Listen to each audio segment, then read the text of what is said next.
This book is called None of These Diseases. This was a book that was required reading in my Christian high school. I got this copy off of thriftbooks.com. As you can see, it's pretty old and it is very brittle, but it says here on the front, the Bible prevents devastating disease and senseless suffering, explodes the myth of Kinsey report, erases irreconcilable grief and mind-poisoning guilt. I couldn't find the actual date of the book. It doesn't really say a date, does it? Copyright. Okay. 1963. Okay, so 1963. Well, that's interesting because that's the year I was born. That's the year we took the Bible out of the schools. Look at this.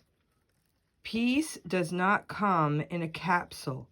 This is regrettable because the medical science recognizes that emotions such as fear, sorrow, envy, resentment, and hatred are responsible for the majority of our sicknesses. Estimates vary from 60% to nearly 100%. Wow. Emotional stress can cause high blood pressure, toxic goiter, migraine headaches, arthritis, apoplexy, heart trouble, gastrointestinal ulcers, and other serious diseases, too numerous to mention. As physicians, we can prescribe medicine for the symptoms of these diseases, but we cannot do much for the underlying cause, emotional turmoil. It is lamentable that peace does not come in a capsule. We need something more than a pill for the disease-producing stresses of the man who has lost his life savings, the tearful feminine soul who has been jilted, the young father who has an inoperable cancer, and the woman whose husband is a philanderer, the distraught teenager with a facial birthmark, and the schemer who lies awake at night trying to think of ways to get even with his neighbor. This book was born as a result of 1,000 sighs for the many people who left my office without receiving adequate help. There wasn't time to do much more than prescribe some pills for their complaints, but I knew there was something better than pills for them to take for the rest of their lives. In this book, I have written the prescription I would have given to those patients if only I had had the time. I hasten to add that this counsel is not original with me. When God led the Israelites out of afflicted Egypt, he promised them that if they would obey his statutes, he would put none of these diseases upon them. God guaranteed a freedom from disease that modern medicine cannot duplicate. Was the divine pledge a hollow assurance? Were the Israelites miraculously freed from their diseases? Would the same regulations save us today?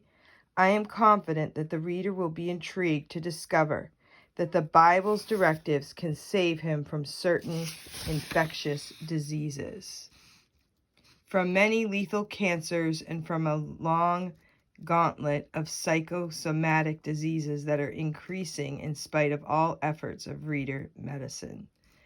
Debts of gratitude to the many people I owe much patience. Although many case histories are given, there are certainly disguised and fictitious names, etc. And he goes on to say people that he's thanking for. Above all, I thank the Lord for his gracious guidance and help manifested to me in many ways. So here is the table of contents. Gray hair and rattlesnake oil. Pride and Prejudice versus Proof. So this is a very interesting book, and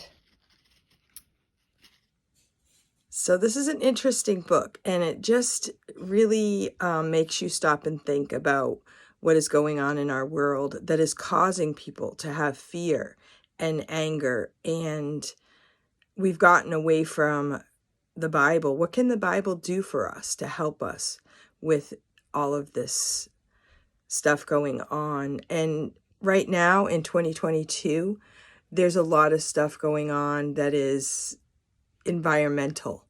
And maybe that's something that we can't really control. If we get a cancer from something that is environmental, that's not really anything we can fix with Bible truth necessarily.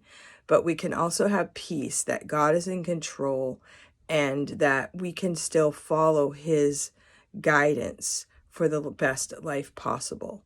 And we can live without fear, knowing that our eternal home is not this world. And this is temporary, and all we have to do right now is to get through it with as much grace as possible. So I'm going to look forward to rereading this book. And like I said, I got it from thriftbooks.com, which is a great resource. So if you're interested in getting it for yourself, check it out and see what you think. But I think it's interesting that it was written or copyrighted 1963. I read it when I was in high school, which was a few years ago. And it just keeps coming to mind that if society had just followed God's way, how much different we could be doing things right now. And we need revival in this country. Maybe we can't fix the whole world, but we can fix our own little world by just giving our hearts to God and trusting in him. Thank you for watching. Have a great day.